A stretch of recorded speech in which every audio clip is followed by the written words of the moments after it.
ভালোবাসি এই সহজ কথাটা কিন্তু সবাই বলতে পারে, ভালোবেসে সারা জীবনের দায়িত্বটা কিন্তু সবাই নিতে পারে না।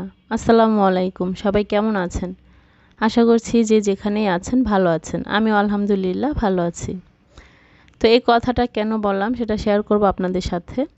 তো আজকের যে ভিডিওটা দেখতে পাচ্ছেন এটা হচ্ছে আমার বাবার বাড়ির ভিডিও।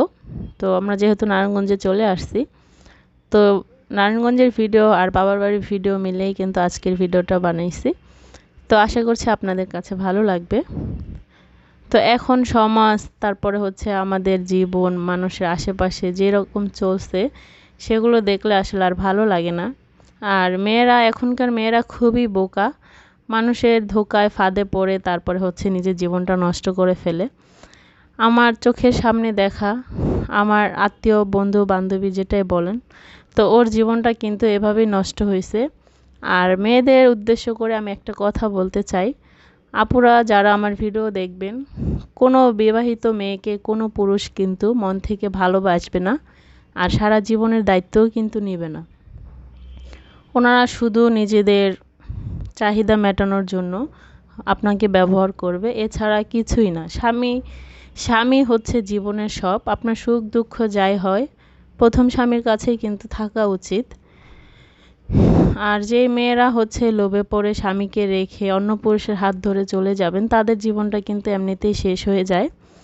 তো আমার সেই বান্ধবীর কথা বলি, ও হচ্ছে নিজের স্বামীকে রেখে সুখে থাকার জন্য অন্য একটা পুরুষের কথা বিশ্বাস করে স্বামীর সংসারটা ভেঙে ওই পুরুষের হাত ধরে চলে যায়।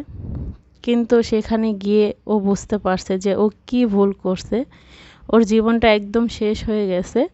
তো সে নিয়ে ওকে ধোঁকা দিছে, তার ওয়াইফ আছে, সন্তান আছে, তো সেটাও সে পরে জানে। তো যাই হোক, যার লোভেই গেছে সে এখন বুঝতে পারছে, এখন কিন্তু চাইলে আর আগের জায়গায় ফেরত যেতে পারবে না। তারপরে হচ্ছে নানা মানুষের কথা তো আছেই। তো মানুষের জীবন শেষ হতে কিন্তু বেশি কিছু লাগে না, একটা ভুলেই যথেষ্ট। তো আমরা এই ভুল যেন কেউ না করি। ভালোবাসি এই সহজ কথাটা কিন্তু সবাই বলতে পারে, কিন্তু ভালোবেসে সারা জীবনের দায়িত্বটা কিন্তু কেউ নিতে পারে না। হাজব্যান্ড ভালো হোক খারাপ হোক, আপনার প্রথম হাজব্যান্ডই, ওনার মতো আর দ্বিতীয় হাজব্যান্ড কখনোই হবে না। হয় সেটা কিন্তু লাখে হাজারে একটা হতে পারে, কিন্তু যারা হচ্ছে অন্য পুরুষের ফাঁদে পড়ে হাজব্যান্ডকে রেখে চলে যান, তাদের মতো ভুল যেন আর কেউ না করে। এটা হচ্ছে আমি চোখে যাদেরকেই দেখছি যে এই ভুলটা যারা করছে তাদের জীবন একদম শেষ হয়ে গেছে, তারা কখনোই শান্তি পায় নাই। আর তারপরে হচ্ছে মানুষের কাছে একটা কথাও বলতে পারে না। তো নিজে যে ভুল করছে সেটাও আর শোনার মতো কোনো মানুষ থাকে না, পরিবারের কাছে কোনো ইজ্জত সম্মান পায় না, তারপরে উনি সুখে আছে কিনা দুঃখে আছে সেটাও বলতে পারে না। তো যাই হোক, অনেক কিছুই বলে ফেললাম। আমার কথায় আবার কোনো আপুরা যদি কষ্ট পান তাহলে প্লিজ ক্ষমা করে দিবেন।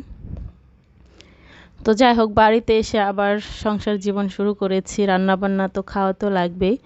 তো বাজারে গিয়েছিলাম, আর গিয়ে কিছু মাছ নিয়ে আসছি।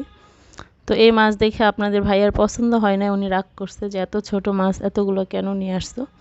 তো যাই হোক, আমি বাজারে গিয়ে এই মাছগুলোই পাইছিলাম, সেজন্য এগুলো নিয়ে আসছি। আর মাছের ডিম হয়েছে, মাছগুলো কিন্তু খাইতে ভীষণ মজা হয়েছিল, কিন্তু ওনার কাছে নাকি ভালো লাগেনি। তো যাই হোক, রান্না করে নিব।